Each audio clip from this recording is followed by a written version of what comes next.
ചേട്ടാ എങ്ങനെയുണ്ട് ചേട്ടാ? അതെ ആ പൊളിക്കും. ആ ഓക്കെ ഓക്കെ. അപ്പോ മക്കളെ എങ്ങനെയുണ്ട് മോനെ? UBC വിളിക്കോ? പിന്നെ UBC വിളിക്കാതെ ഞങ്ങള് പ്രാക്ടീസ് ഒക്കെ നീ കണ്ടോ? ആ പ്രാക്ടീസ് ഒക്കെ കണ്ട്. എങ്ങനെ ഉണ്ടായിരുന്നു പ്രാക്ടീസ്? സൂപ്പർ ആയിരുന്നു. നല്ല വർഷത്തേക്കാൾ നല്ല പ്രാക്ടീസ് ആയിരുന്നു.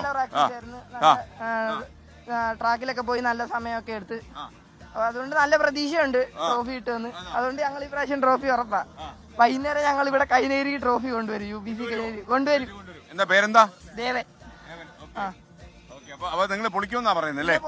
ഓക്കെ, ഞാൻ പറഞ്ഞില്ലേ ഒരു ജനതയുടെ മുഴുവൻ ആവേശമായി മാറി. കൈനകരിക്കാരുടെ ആത്മാഭിമാനത്തിന്റെ പ്രശ്നമാണ് ഈ നെഹ്റു ട്രോഫിയിൽ മുത്തമിടുക എന്നുള്ളത്. അതിനുവേണ്ടിയുള്ള കടുത്ത ട്രെയിനിങ് ഒക്കെ അവര്. ചേട്ടാ സുഖാണോ? സുഖാണല്ലേ? Okay okay. അപ്പൊ ഇന്നിപ്പോ ഇവിടെ വേറെ ഒരു വിഷയവും ഇല്ല. ജലമേള തന്നെ, നെഹ്റു ട്രോഫി ജലോത്സവം. എത്രയോ മാസങ്ങളായിട്ട് ഇവരുടെ ട്രെയിനിങ് ഒക്കെ നടക്കുകയായിരുന്നു. അപ്പോ ഇവിടെ കാലം തെറ്റിയാൽ വെള്ളത്തിൽ വീഴും, അതാണ് പ്രശ്നം എന്ന് പറയുന്നത്. ഓക്കെ, തെറ്റാതിരിക്കുക എന്നുള്ളതാണ് ഏറ്റവും പ്രധാനം. നമുക്ക് അവിടെ ജനങ്ങളൊക്കെ കൂടി നിൽക്കുന്നുണ്ട്. കാര്യം അവർക്കൊക്കെ വലിയ ഒരു ആവേശം. നമുക്ക് ശരിക്കും പറഞ്ഞു കഴിഞ്ഞാൽ ഈ കൈനകരി പോലുള്ള സ്ഥലത്തൊക്കെ ഇറങ്ങുമ്പോഴാണ് ഒരു നാടിന്റെ തുടിപ്പുകൾ അറിയുന്നത്. ഒരു ജലോത്സവത്തിന് വേണ്ടി ഒരു ജീവൻ കളഞ്ഞു നിൽക്കുന്ന ഒരു ജനത, അവരുടെ ആത്മാവിൽ ഈ ചുണ്ടൻ വള്ളങ്ങളുടെ മത്സരങ്ങൾ ചേക്കേറുക, ഇതൊക്കെ ശരിക്കും പറഞ്ഞു കഴിഞ്ഞാൽ ഈ നാടിന്റെ ഏറ്റവും വലിയ ചിത്രമായി മാറുന്നു എന്നുള്ളതാണ് ഏറ്റവും പ്രധാനപ്പെട്ട കാര്യം. ചേട്ടാ സുഖല്ലേ ചേട്ടാ?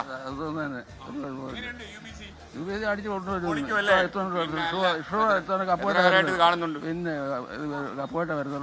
പിന്നല്ല. ഓക്കെ, ഇതാണ് ഞാൻ പ്രായമൊന്നും ഇതിനൊരു വിഷയമല്ല. അവരെ സംബന്ധിച്ചിടത്തോളം ഈ UBC കപ്പടിക്കുക എന്നുള്ള ഒരൊറ്റ സംഭവമേ ഉള്ളൂ.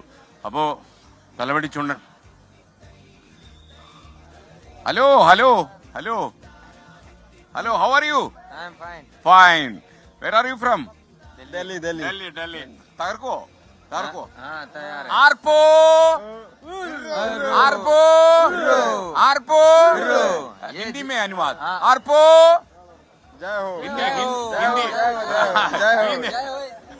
हिंदी नहीं मालूम. What can I do?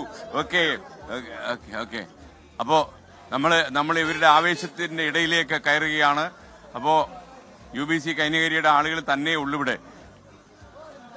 Hello, എങ്ങനെയുണ്ട് UBC? കപ്പ് നമുക്ക് ഉറപ്പായിട്ടും തകർക്കുവോ? സൂപ്പർ ആയിരിക്കും. ഈ പരിശീലനം എങ്ങനെ ഉണ്ടായിരുന്നു? അതാണ് ഏറ്റവും 45 ദിവസത്തെ കഠിനമായ പരിശ്രമത്തിന് ശേഷമാണ് പരിശ്രമം എല്ലാം കൊണ്ട് നമുക്ക് തന്നെയാണ് കപ്പിൽ നമ്മൾ മുത്തമിടും. കൈനകരി മുത്തമിടും. വൈകിട്ട് നമ്മൾ കാണണം. ഫിനിഷിംഗ് പോയിന്റ് നമ്മൾ ഉണ്ടാവും. അപ്പോ ഇവിടുത്തെ ഓരോ ആൾക്കും ഒരു അഭിപ്രായമേ പറയാനുള്ളൂ. കൈനകരി നെഹ്റു ട്രോഫിയിൽ മുത്തമിടും. അതായത് അന്ന് പ്രധാനമന്ത്രിയായിരുന്ന നെഹ്റു ഇവിടെ സന്ദർശിച്ച ശേഷം അദ്ദേഹം അയച്ചു കൊടുത്ത ഒരു ചെറിയ സംഭവമാണ് വലിയൊരു ജലമേളയായിട്ട് വളർന്നതെന്ന് പ്രിയപ്പെട്ട പ്രേക്ഷകർക്ക് അറിയാം. UBC തകർക്കും. അപ്പൊ ഇതാണ് ഇവിടുത്തെ ഒരു അന്തരീക്ഷം. സത്യം പറഞ്ഞു കഴിഞ്ഞാൽ നേരം പുലരാൻ വേണ്ടി കാത്തിരുന്ന പോലെ ഇവിടുത്തെ ആൾക്കാർ കൈനകരിക്കാരുടെ മുന്നിൽ പ്രഭാതം പൊട്ടിവിടരുമ്പോൾ UBC നെഹ്റു ട്രോഫിയിൽ മുത്തുവിടുന്നതാണ് അവരുടെ ഏറ്റവും വലിയ പ്രതീക്ഷ. വളരെ ആവേശത്തോടെ ആത്മാഭിമാനത്തോടെയാണ് കൈനകരിക്കാർ നമ്മുടെ ഈ തലവടി ചുണ്ടന്റെ കാര്യം നമ്മോട് പറയുന്നത്.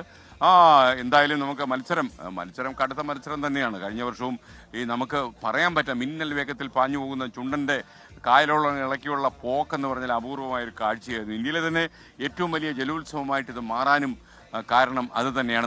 ലോകത്തെവിടെയായാലും ഏത് സമയത്തും 24 വാർത്തകളും ഓഗ്മെന്റഡ് റിയാലിറ്റി പാക്കേജുകളും എക്സ്പ്ലെയിനറുകളും വിശദമായി കാണാൻ ഞങ്ങളുടെ YouTube ചാനൽ നിങ്ങൾക്ക് സബ്സ്ക്രൈബ് ചെയ്യാം.